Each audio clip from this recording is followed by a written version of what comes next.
Sesi webinar pada pagi ini yaitu akan mengangkat tema strategi penyiapan pembelajaran anak usia dini di masa pandemi.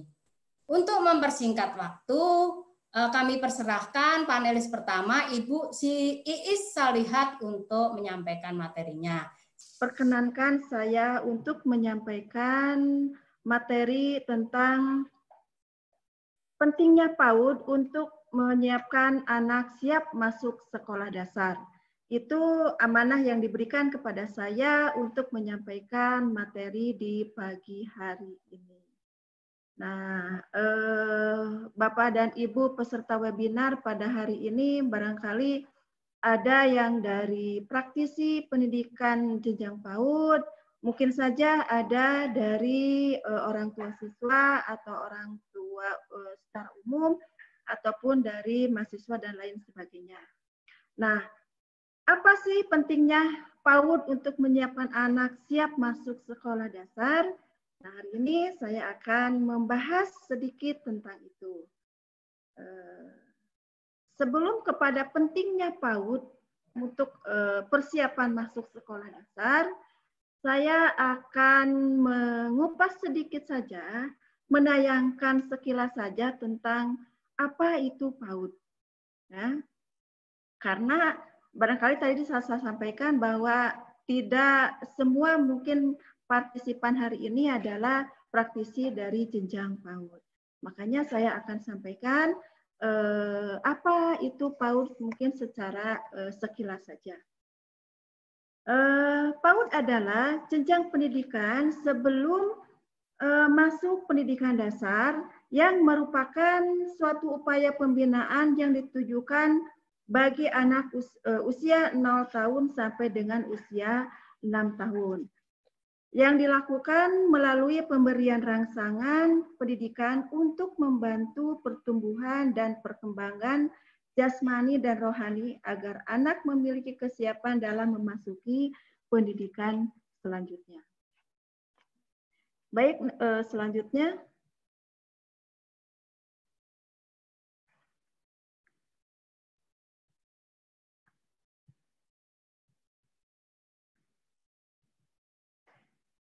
Sebentar Mas Rian, saya ini ada kendala.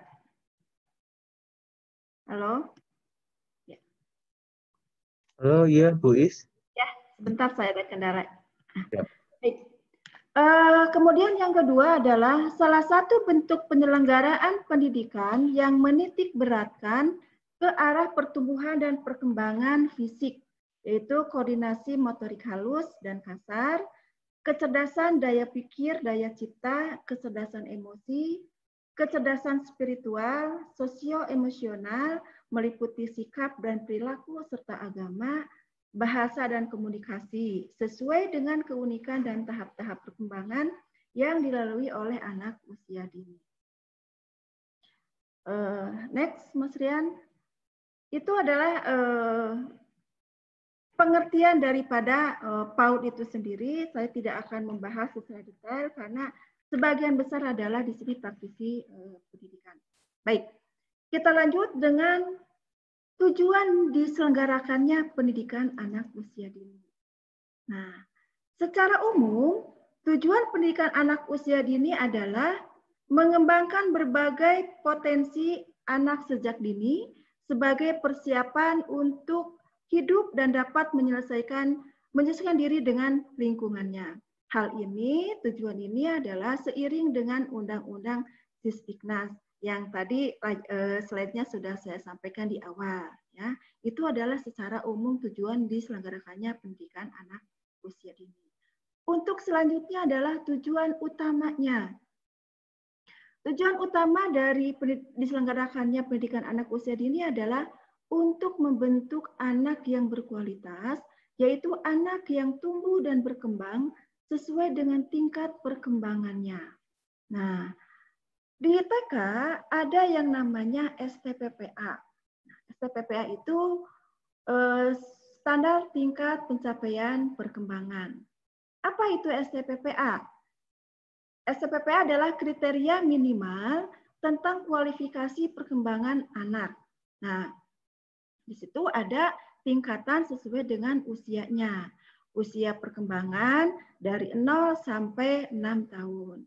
Nah, cakupan aspek perkembangannya ada 6, yaitu ada agama dan moral, ada fisik motorik, kognitif, bahasa, sosial emosional, dan seni. Itu 6 aspek perkembangan yang harus dilalui oleh anak usia dini. Apa saja cakupannya dari 6 aspek itu? Ya, yang pertama dari nilai-nilai agama dan moral. Dari nilai agama dan moral itu cakupannya ada mengenal agama yang dianut, kemudian bagaimana mengenalkan ibadah agama yang dianutnya itu, kemudian berperilaku jujur, sopan, hormat, sportif, dan lain-lain. Banyak cakupan tentang nilai-nilai agama dan moral. Kemudian yang kedua adalah fisik motorik. Fisik motorik ini ada 3 cakupan yang harus dikembangkan, kemampuan yang harus dikembangkan di anak usia dini. Yang pertama adalah motorik halus. Motorik halus ini memiliki kemampuan menggunakan alat untuk mengeksplorasi dan mengekspresikan diri dalam berbagai bentuk, yaitu misalnya cara memegang pensil, mewarnai, kemudian menggambar, dan lain-lain. Yang kedua adalah motorik kasar. Motorik kasar ini memiliki kemampuan gerakan tubuh secara terkoordinasi. Itu gerakan-gerakan kasar seperti melompat, berlari, kemudian berguling, dan lain-lain. Itu. Nah, yang ketiga adalah kesehatan dan perilaku keselamatan. Nah, kesehatan dan keselamatan ini ada kesesuaian antara tinggi dan berat badan, kemudian bagaimana hidup sehat, itu ya. Itu adalah cakupan kemampuan yang harus dilalui dari fisik motorik. Kemudian yang ketiga adalah kognitif, ya. Kognitif itu juga ada 3 kemampuan yang harus dikembangkan di pendidikan anak usia dini. Yang pertama adalah belajar dan pemecahan masalah. Nah, anak usia dini juga sudah belajar memecahkan masalah, ya Bapak Ibu. Bagaimana anak mampu memecahkan masalah secara sederhana, seperti itu. Kemudian menerapkan pengetahuan atau pengalaman dalam kehidupan konten yang baru. Kemudian yang ketiga adalah berpikir logis, ya, dan yang kedua, yang ketiga adalah berpikir simbolik. Baik, untuk selanjutnya adalah perkembangan bahasa. Nah, perkembangan bahasa ini ada 3 cakupan juga kemampuan yang harus dikembangkan di pendidikan anak usia dini. Yang pertama adalah memahami bahasa. Memahami bahasa itu memahami cerita, kemudian memahami perintah yang disampaikan oleh guru, kemudian aturan kelas, itu ada di memahami bahasa. Kemudian mengekspresikan bahasa. Mengekspresikan bahasa mampu bertanya dan mampu menjawab pertanyaan yang diajukan oleh guru dan lain-lain. Kemudian yang ketiga adalah keaksaraan. Keaksaraan ini memahami hubungan bentuk dan bunyi huruf. Kemudian meniru bentuk huruf serta memahami kata dalam cerita. Itu adalah kemampuan yang harus dikembangkan di aspek bahasa. Untuk selanjutnya sosial emosional, ya. Di sosial emosional ini juga ada 3 kemampuan yang harus dikembangkan di anak usia dini, yaitu kesadaran diri, ya. Kemudian ada rasa tanggung jawab untuk diri dan orang lain. Nah, kesadaran diri itu meliputi mengenal perasaan sendiri, ya. Ada rasa takut, ada cemas, ada sedih, gitu. Kemudian rasa tanggung jawab untuk diri dan orang lain, dan yang ketiga adalah perilaku prososial. Ya, perilaku prososial ini cakupannya toleransi, kemudian mau berbagi, kemudian bekerja sama, dan lain-lain. Baik, yang keenam adalah seni. Ya, seni meliputi eksplorasi dan mengekspresikan diri seperti bernyanyi, menari, dan di TK itu seni merupakan satu kemampuan dari yang cakupannya adalah dari keseluruhan 6 aspek perkembangan tadi. Itu sudah semuanya meliputi dari seni. Karena anak TK itu tidak lepas dari seni, ya, bermain. Baik. Untuk selanjutnya adalah tujuan dari penyerta. Nah, apa tujuan dari penyerta ini adalah untuk membantu menyiapkan anak mencapai kesiapan belajar akademik di sekolah. Tentunya proses pembelajaran yang diselenggarakan oleh PAUD ini adalah intinya tujuannya adalah selain untuk mengembangkan potensi yang ada pada diri anak, juga mempersiapkan anak untuk siap melanjutkan sekolah ke jenjang selanjutnya. Next, Mas Rian. Nah, mengapa sih PAUD sangat penting? Ini pertanyaan yang terkadang terlintas dari orang tua gitu ya, yang memang mereka belum paham tentang mengapa PAUD itu sangat penting. Yang pertama adalah pertumbuhan otak manusia yang paling pesat terjadi pada usia 0 sampai 7 tahun. Makanya sering disebut dengan golden age, ya, masa keemasan. Itu sangat viral sekali gitu ya di kalangan pendidik usia-usia seperti itu. Mengapa itu disebut dengan masa keemasan? Saat lahir, anak memiliki sekitar 100 miliar sel otak yang sebagian besar belum saling berhubungan. Nah, gitu ya. Sambungan antar sel otak sangat dipengaruhi oleh beberapa faktor. Ya, ada faktor kesehatan, ada faktor gizi, dan stimulasi atau rangsangan yang diterima dari lingkungan. Seperti itu. Nah, semakin kaya rangsangan yang didapat, maka semakin rimbun jaringan sel otak yang terbentuk. Jadi sangat luar biasa sekali terjadinya sambungan yang terjadi di usia-usia 0 sampai 7 tahun ini gitu ya, terutama ini saat lahir anak. Kemudian yang kedua, alasan yang kedua mengapa disebut dengan golden age atau pertumbuhan otak manusia yang paling pesat di 0 sampai 7 tahun. Terkait dengan perkembangan kecerdasan, ya.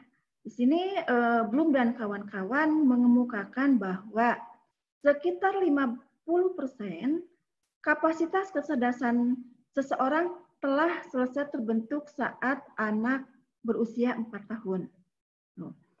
Nah, peningkatan 30% berikutnya terjadi pada rentang usia 4 sampai dengan 8 tahun. Nah, kemudian 20% sisanya pada rentang usia 8 hingga 18 tahun. Ini artinya kecerdasan yang terbentuk pada rentang 4 tahun pertama sama dengan besarnya dengan peningkatan kecerdasan pada rentang usia 14 tahun berikutnya. Nah, itu ya. Nah, di 6 tahun perkembangan kecerdasan anak telah mencapai 70%. Jadi sisanya adalah dari 6 tahun ke atas. Itu. Kemudian alasan yang berikutnya adalah pertumbuhan dan perkembangan anak sejak dalam rahim hingga 6 tahun itu sangat menentukan derajat kesehatan, intelijensi, kemampuan emosional, dan produktivitas, sehingga mempengaruhi pada tahap berikutnya. Nah, itu adalah perkembangan pertumbuhan otak pada usia 0 sampai 7 tahun. Berikutnya adalah mengapa sangat penting pendidikan anak usia dini. Pendidikan anak usia dini akan memberikan persiapan anak menghadapi masa-masa ke depannya. Yang paling dekat adalah menghadapi masa sekolah. Ini ada salah satu penelitian yang dilakukan oleh Save the Children, walaupun ini sudah lama penelitiannya, tapi menurut saya masih penting untuk dikemukakan, yaitu menunjukkan bahwa tingkat kenaikan kelas di kelas 1 pada anak yang mendapatkan pendidikan usia dini 2 kali lebih tinggi dari anak-anak yang tidak mendapatkan pendidikan anak usia dini atau pendidikan sebelumnya. Nah, sebaliknya, jumlah kasus anak yang mengulang di kelas 1 dan putus sekolah jauh lebih tinggi terjadi pada anak yang tidak mendapatkan layanan pendidikan sejak dini. Tuh. Kemudian alasan yang kedua, semakin dini pendidikan diberikan akan semakin besar dampak terhadap kualitas sumber daya manusia. Dan sebaliknya, semakin terlambat pendidikan diberikan kepada dari masih kecil, dampaknya terhadap pembentukan kualitas sumber daya manusia. Oleh karena itu, menyiapkan sumber daya manusia unggul seyogyanya dimulai dari sejak dini. Ya, next, Mas Rian. Halo Mas Rian, next. Ya. Nah, apa sih manfaat dari PAUD? Ya, ada beberapa saya baca dari berbagai lisensi, berbagai macam baik itu buku maupun literasi yang lain, banyak sekali manfaat PAUD yang dirasakan oleh anak-anak usia dini, gitu ya. Tapi di sini saya akan sedikit mengupas saja, ada 12 manfaat yang akan disampaikan pada pagi hari ini, manfaat daripada pendidikan anak usia dini. Yang pertama adalah anak bisa membentuk jiwa pembelajar sejati sejak dini. Ya. PAUD memiliki metode pembelajaran, kemudian sarana pembelajaran yang menyenangkan bagi anak. Lingkungan sekolah yang nyaman, yang menarik bagi anak, kemudian metode pembelajaran yang disampaikan oleh guru menarik, medianya juga menarik untuk anak, sehingga mendorong anak untuk senang belajar di sekolah. Nah, hal itu akan berdampak kepada belajar selanjutnya, karena di situ terbentuk dari kecil jiwa pembelajar sejati seperti itu. Jadi kalau dari kecil sudah dibiasakan untuk belajar dan belajar itu menyenangkan, maka dia akan terbentuk jiwa tersebut. Tapi sebaliknya, jika dari sejak kecil jiwa pembelajaran tidak terbentuk, orang tua ataupun guru tidak merespon atau tidak memberikan rangsangan atau stimulasi terhadap jiwa pembelajar anak usia dini, maka itu akan terbawa untuk selanjutnya. Ya. Kemudian yang kedua adalah mampu bersosialisasi sejak dini. Kita tahu manusia itu adalah merupakan makhluk sosial. Ya. Makhluk sosial sehingga selalu memerlukan sosialisasi. Nah, untuk anak, sosialisasi itu tidak hanya di kalangan keluarga. Tidak hanya ayah, tidak hanya ibu, tidak hanya adik, tidak hanya kakak atau orang yang ada di rumah, asisten rumah tangga atau suster dan lain sebagainya. Tapi juga kehidupan di lingkungan di mana dia berada. Ya, tentunya juga di lingkungan sekolah. Karena di sana tidak hanya ada guru, tapi ada teman-teman. Teman-teman yang berbagai macam ragam, berbagai karakter yang ada di peserta anak usia dini, itu membuat anak-anak itu mampu untuk bersosialisasi dengan teman-temannya. Bagaimana dia berinteraksi dengan temannya, bagaimana dia bekerja sama dengan temannya, bagaimana dia kemudian berkomunikasi dan saling tolong-menolong. Itu adalah bersosialisasi. Begitupun dengan lingkungan sekolahnya, baik itu kepada guru, kemudian stakeholder yang ada di sekolah tersebut. Ya, itu juga mampu untuk bersosialisasi, sehingga ketika anak mengikuti jenjang sekolah berikutnya, anak sudah tidak asing lagi dengan dunia keramaian, banyak orang. Karena kalau di rumah mungkin hanya sebatas orang tua, dan saudaranya saja. Tapi ketika di sekolah atau di luar rumah, itu banyak orang-orang yang belum dia kenal. Kemudian yang ketiga adalah memiliki kepercayaan diri. Biasanya guru itu selalu memberikan penghargaan, ya, sekecil apapun apa yang dilakukan oleh anak-anak itu selalu diberikan penghargaan oleh gurunya. Ya, misalnya anak sudah bisa menyelesaikan pekerjaan di sekolah, gurunya mengapresiasi bahwa wah, Ade pinter ya, sudah selesai pekerjaannya. Atau misalnya dia membereskan mainan yang sudah digunakan, itu diapresiasi. Sekecil apapun pekerjaan atau kegiatan yang dilakukan oleh anak, kemudian diapresiasi oleh guru dengan penghargaan melalui verbal, itu akan berpengaruh terhadap kondisi mental anak. Jadi dia memiliki kepercayaan diri bahwa saya mampu melakukan, bahwa saya bisa melakukan. Mental seperti itu mampu untuk memberikan kepercayaan diri terhadap anak. Kemudian selanjutnya adalah next, Mas Rian. Halo Mas Rian, next. Ya. Manfaat berikutnya adalah dapat meningkatkan kemampuan berbicara maupun berbahasa. Pendidikan anak usia dini adalah sebagai tempat pendidikan sebelum ke jenjang pendidikan dasar tentunya ya. Nah, anak akan diajarkan agar berbicara dengan bahasa formal ketika berada di dalam kelas. Nah, nanti gurunya akan memberikan bimbingan bagaimana cara berbicara dengan sopan dan baik kepada teman dan guru-guru yang ada di PAUD. Salah satu contohnya misalnya ketika di dalam kelas, anak akan bertanya. Biasanya anak-anak itu berteriak ya, Bu guru, Bu guru, Bu guru. Nah, seperti itu. Nah, mungkin di situ masuk gurunya untuk memberikan bimbingan. Bagaimana cara bertanya yang baik dan benar ketika anak itu akan bertanya kepada gurunya. Begitupun ketika misalnya bermain, anak meminta tolong.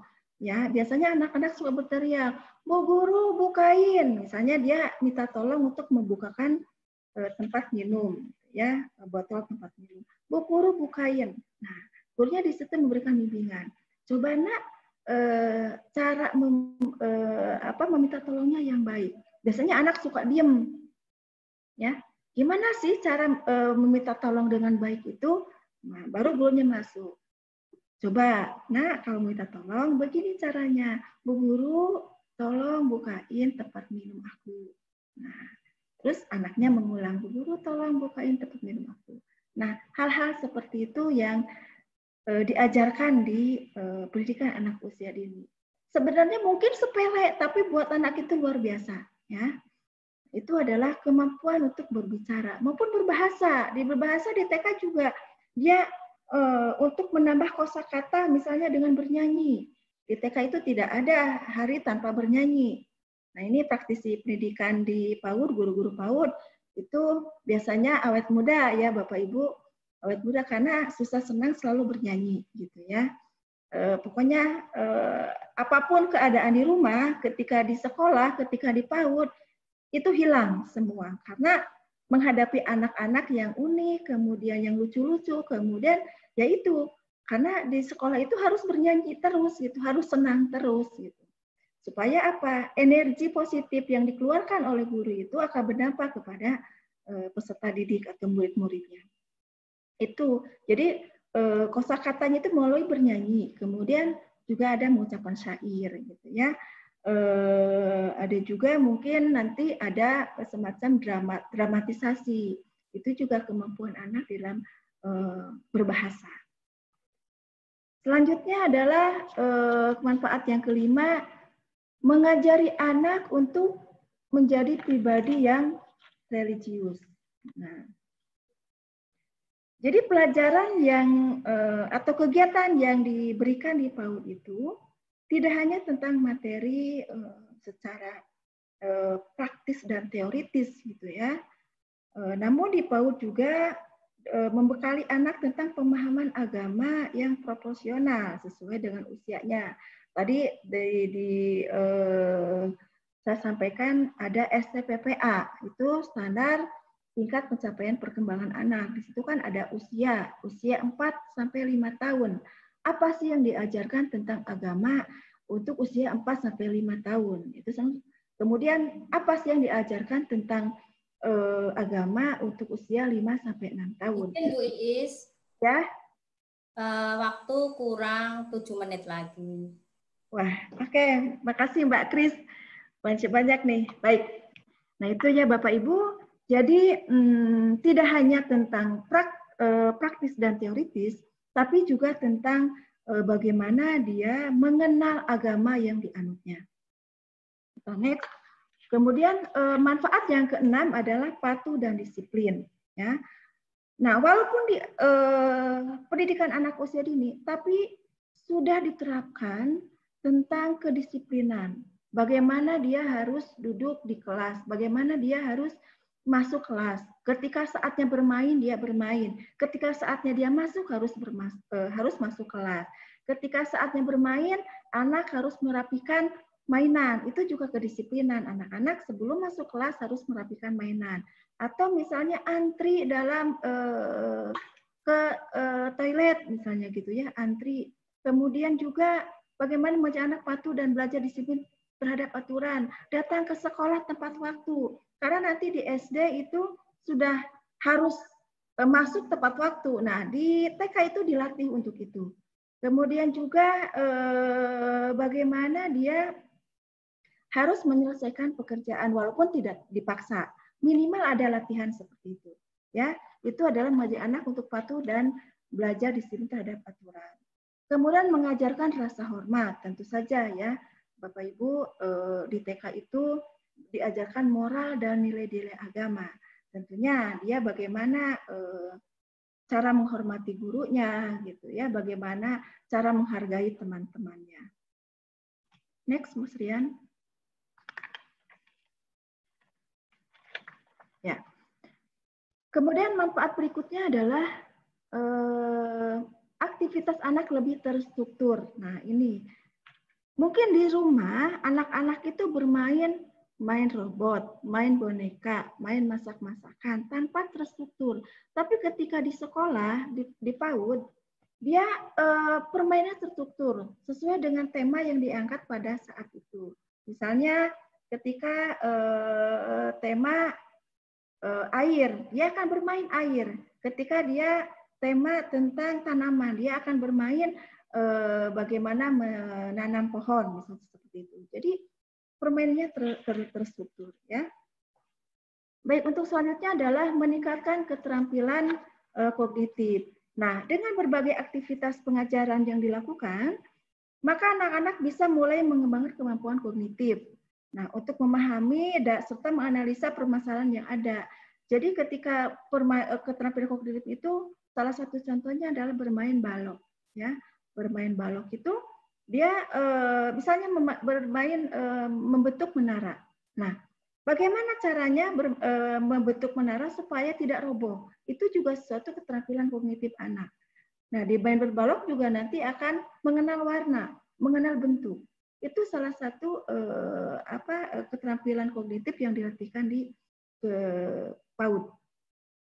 Nah, untuk selanjutnya terakhir mungkin ini yang saya sampaikan untuk manfaat PAUD adalah sebagai bekal untuk menunjang mengasah daya imajinasi dan kreativitas, ya. Itu sudah pasti karena di TK itu anak-anak selain pembiasaan-pembiasaan tadi yang dilakukan juga ada kreativitas yang dimunculkan. Bagaimana dia mengekspresikan kemampuannya melalui kreativitas, juga imajinasi. Nah, imajinasi ini biasanya ibu guru melalui bercerita, ya. Kemudian anak menceritakan kembali. Itu adalah salah satu cara mengasah daya imajinasi dan kreativitas. Kemudian selanjutnya adalah mempersiapkan mental anak masuk anak menempuh pendidikan formal ya. Nah, dengan adanya PAUD pastinya akan ada banyak orang tua yang sangat terbantu dalam mempersiapkan anaknya masuk dunia pendidikan untuk selanjutnya ya, karena di TK sudah dibekali itu semua gitu ya. Nah, untuk selanjutnya sebagai bekal untuk menunjang sekolah dasar ya, secara mental mungkin anak siap untuk mengikuti pendidikan selanjutnya. Nah, sebagai bekal menunjang sekolah dasar, biasanya ini anak-anak itu kalau yang belum masuk ke PAUD, ketika masuk ke sekolah dasar, dia akan memulai hal yang baru. Tapi ketika dia sudah masuk ke PAUD, dia sudah ada bekal bahwa saya itu ada di lingkungan sekolah. Ada ibu guru, ada teman.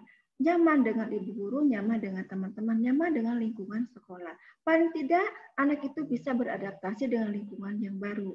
Tapi ketika anak yang belum masuk pendidikan anak usia dini atau pendidikan sebelumnya, itu akan memulai hal yang baru. Seperti itu. Jadi dia akan tidak nyaman, tidak percaya diri bahwa saya nyaman di sekolah, saya bisa sekolah.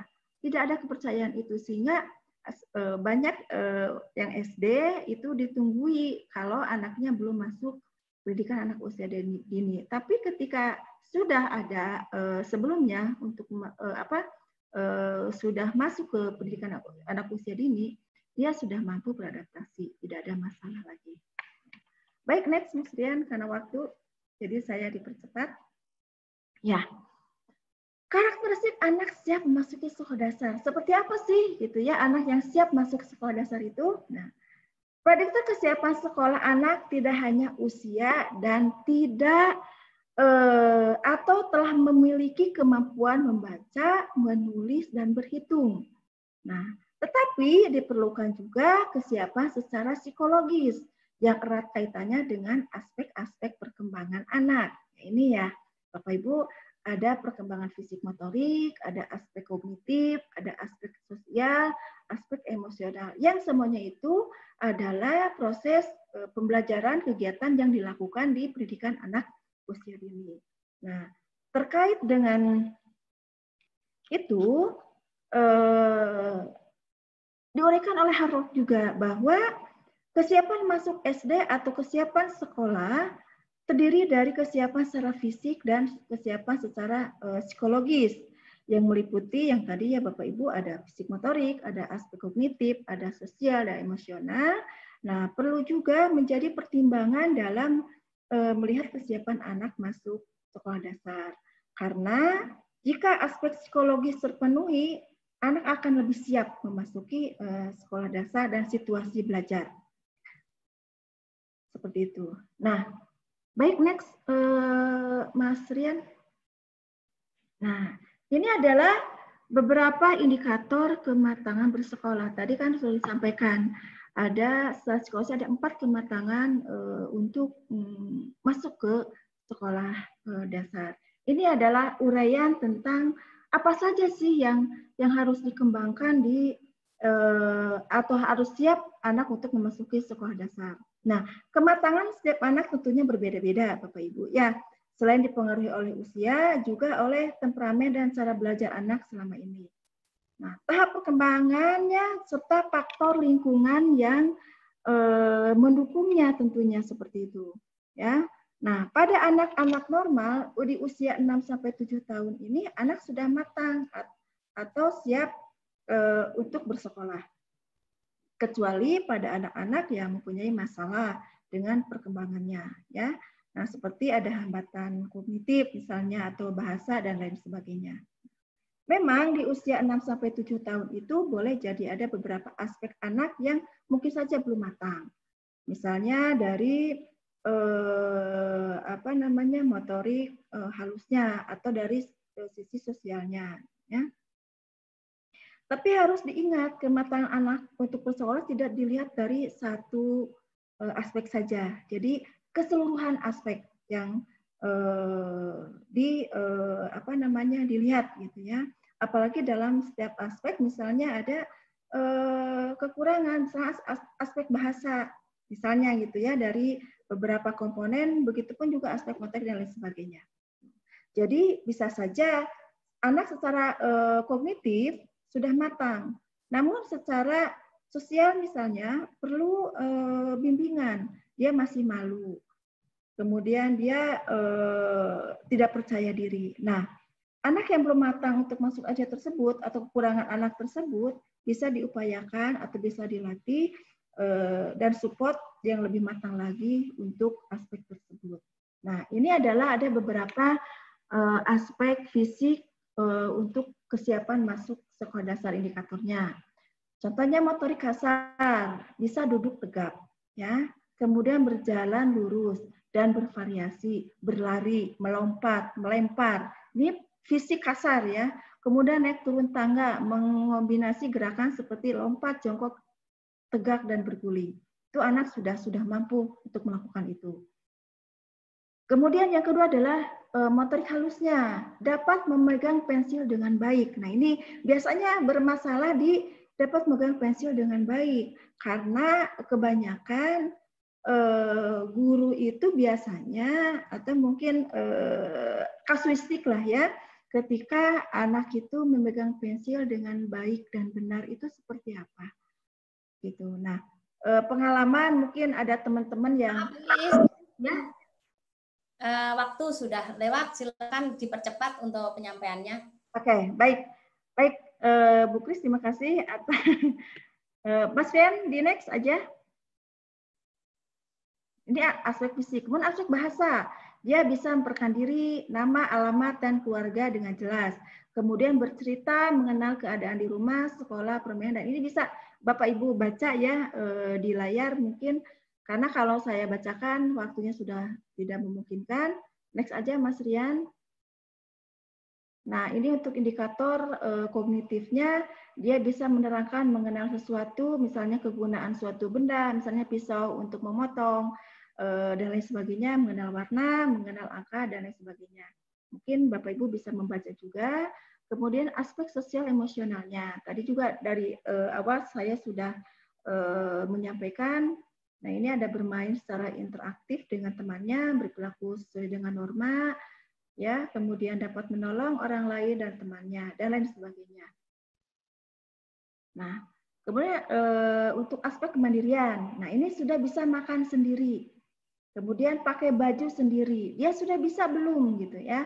Kalau misalnya dia sudah bisa, sudah mandiri, berarti dia siap untuk paling tidak kematangannya sudah terlihat, menyikat gigi sendiri, toilet learning-nya, kemudian mulai dapat teratur pada rutinitas seperti bangun tidur.